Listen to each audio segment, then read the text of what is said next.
Hi అండి, దోసకాయ టమాటా పచ్చడి చేశాను. చాలా టేస్టీగా ఉంది. మీరు కూడా చేసుకుంటే చాలా బాగుంటుంది. దోసకాయ తీసుకున్నాను, ఆ చిన్న చిన్న ముక్కలు కట్ చేసి పక్కన పెట్టుకున్నాను. టమాటాలు ఇవన్నీ కూడా ఫస్ట్ ఆయిల్ వేసాను. పచ్చిమిరకాయలు ఒక 4 ఉంటాయండి, అవి 2 ముక్కలు కట్ చేసి వేసాను. అది అయిన తర్వాత బాగా ఫ్రై అవ్వాలా. ఫ్రై అయ్యేటప్పుడు మొహం కూడా దగ్గర పెట్టొద్దు, చిటపట్లాడిపోయి తూలిపోద్ది.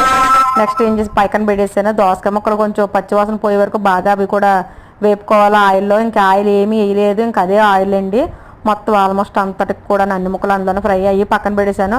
ఒక గుప్పుడు కరివేపాకు కూడా నీట్గా కూడా అవి వేయించాను. వేయించి 1 నిమిషంలో వేసుకొని ఆల్రెడీ ఆయిల్ బాగా వేడిగా ఉంది కదా, పక్క తీస్తాను. టమాటాలు 4 టమాటాలు అండి, చిన్న చిన్న ముక్కలు కట్ చేసి పక్కన వేసాను. అందులో ఆయిల్లో వేసాను.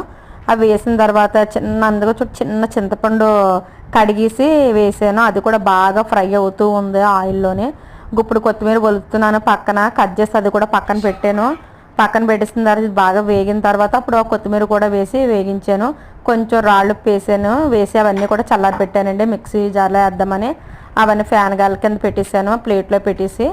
చాలా అంటే చాలా టేస్టీగా ఉంది ఈ కర్రీ. పచ్చడి అయితే మట్టికి మిక్సీ జార్లో 1 by 1 అన్నీ కూడా వేసేసి, కొంచెం జీలకర్ర, కొంచెం చిన్న ఇంచి ఏమో అల్లం, ఒక 5-6 వెల్లుల్లి రెబ్బలు ఇవన్నీ వేసాను. జీలకర్ర కూడా వేసి చక్కగా మిక్సీ ఆడేసాను. వాటర్ ఏమి వేయక్కరొద్దు మనం, ఎందుకంటే అందులోనే వాటర్గా ఉంటుంది కదా. టమాటాలు దోసకాయలు కూడా వాటర్ ఉంటుంది కనుక సరిపోయింది. నేనైతే అసలు వాటర్ వేయలేదు.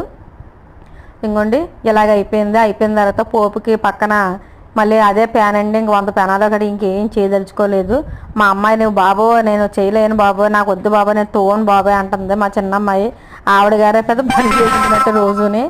ఇంకెందుకులే నేను ఆల్రెడీ ఇంకా తీదలుచుకోలేదు, ఇందులోనే చేద్దామని ప్లాన్ చేశాను. అదిగా 1 by 1 వేసిన తర్వాత బాగా కూడా వేపాను. నమ్మకండి ఎవరో కూడా ఈ పచ్చడి వేసి కలిపాను. నాకు కొంచెం సాల్ట్ తక్కువైంది, సాల్ట్ వేసుకున్నాను. వేయిన తర్వాత చక్కగా మిక్సీ వేసి కొంచెం వేడి అన్నంలో కొంచెం వేసుకున్నాను. పచ్చడి నీట్గా కలుపుకొని తింటుంటే అబ్బాబ్బా ఏం బాగుందని బాబు, చెప్తుంటేనే నోటు నీళ్ళనే ఊరిపోతున్నాయి నాకైతే మటుకి. ఎంత టేస్టీగా ఎంత కమ్మగా ఉంది. ఇది రైస్లోనే కాదు, మనకి ఇడ్లీ దోశ ఇలాంటివన్నీ వేసుకుంటూ ఉంటాం. టిఫిన్లో కూడా ఉప్మాలో కూడా వేసుకుంటే చాలా టేస్టీగా ఉంటుంది. మీరు ఈ దోసకాయ పచ్చడి ఎలా చేసుకుంటారో నాకు కామెంట్ చేయండి ప్లీజ్ అండి. సబ్స్క్రైబ్ చేయండి, లైక్ చేయండి. బాయ్ అండి.